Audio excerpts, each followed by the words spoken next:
ये कहानी एक ऐसे इंसान की है जो हर वक्त औरतों को घूरता रहता था।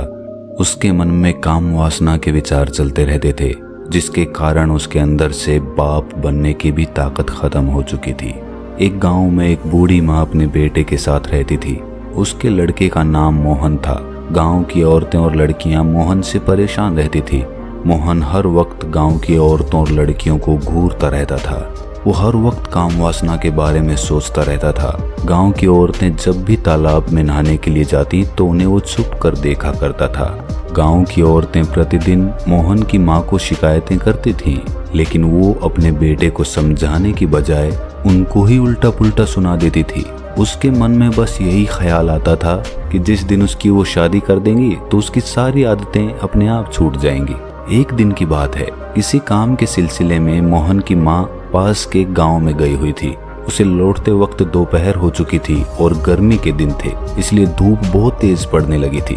गर्मी के कारण मोहन की माँ का गला सूखने लगा। प्यास और गर्मी के कारण उससे चला भी नहीं जाता, तो वो वहीं पर एक पेड़ की छांव में बैठ जाती है। तभी वहां से एक लड़की पास के कुएं से पानी घड़े में लेकर गुजरती है। लड़की की नजर मोहन की माँ के ऊपर पड़ती है, जो गर्मी और प्यास के कारण हाँफ रही होती है। जब लड़की उसे देखती है तो उसके पास आती है और उसे पानी पीने के लिए देती है। पानी पीकर मोहन की माँ की जान में जान आती है।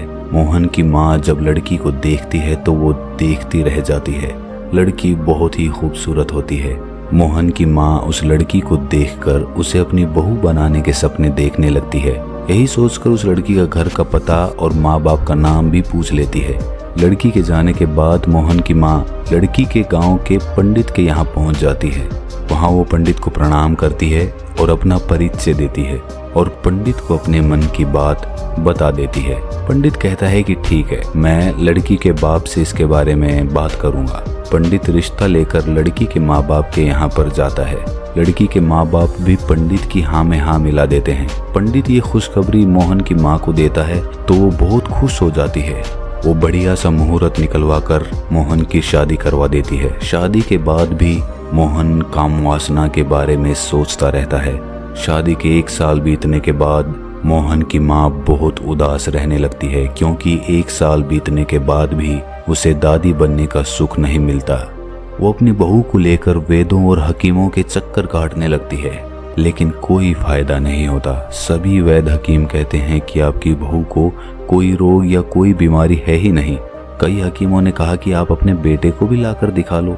जब कोई उसके बेटे के बारे में कुछ कहता तो वो मुंह बना लेती और सोचती कि भला मेरे बेटे को क्या बीमारी हो सकती है, वो तो एकदम स्वस्थ है। जब हकीमों के यहाँ कोई फायदा नहीं हुआ तो वो ज्योतिष और पंडितों के यहाँ जाने लगी और पूजा पाठ करवाने लगी।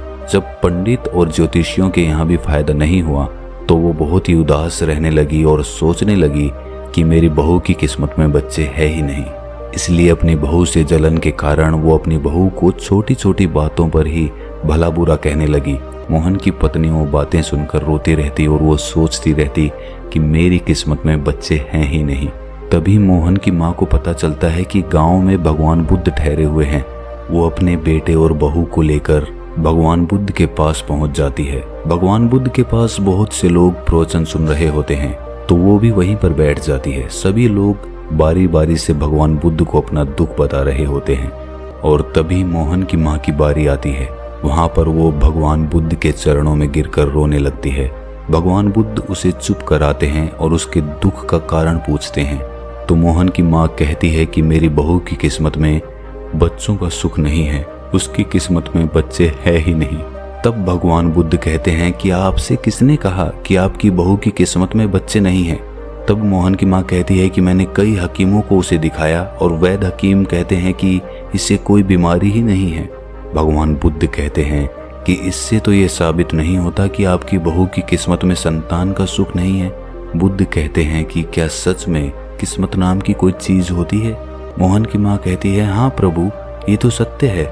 इस पर भगवान बुद्ध कहते हैं अगर आपको लगता है कि किस्मत नाम की कोई चीज है तो इसका मतलब ये भी है कि आपकी किस्मत में दादी बनने का सुख ही ना हो, या ये भी हो सकता है कि आपके बेटे की किस्मत में पिता बनने का सुख ना हो।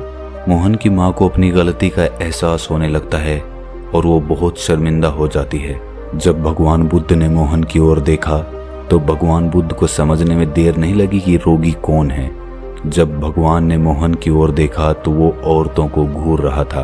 भगवान बुद्ध ने मोहन की माँ को कहा, क्या आपने अपने बेटे को किसी हकीम को दिखाया है?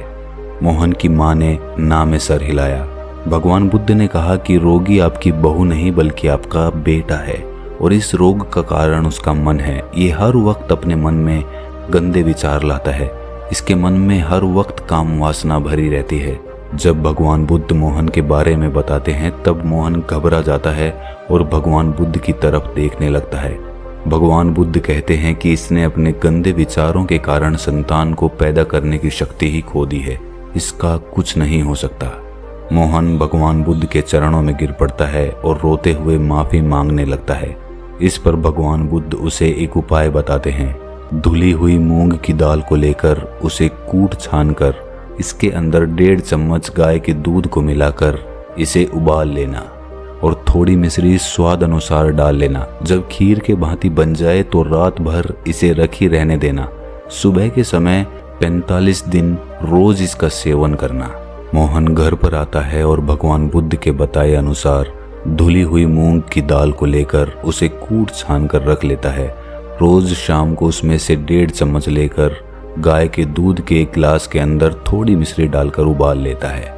जब वो खीर की भांति बन जाती है तो रात भर उसे रख देता है और सुबह खाली पेट उसका सेवन करता है। 10 महीने बीतने के बाद मोहन की पत्नी ने एक लड़के को जन्म दिया। दोस्तों, बहुत से लोग हैं जो अपने मन में काम वासना के बारे में सोचते ही नहीं और गर्मी के कारण आदमी के शुक्राणु मरने लगते हैं और उनकी संख्या घट जाती है, जिसका हर्जाना आगे चलकर औरतों को उठाना पड़ता है। अगर आपको ये कहानी पसंद आई तो इसे लाइक कर दें और चैनल को सब्सक्राइब करना ना भूलें।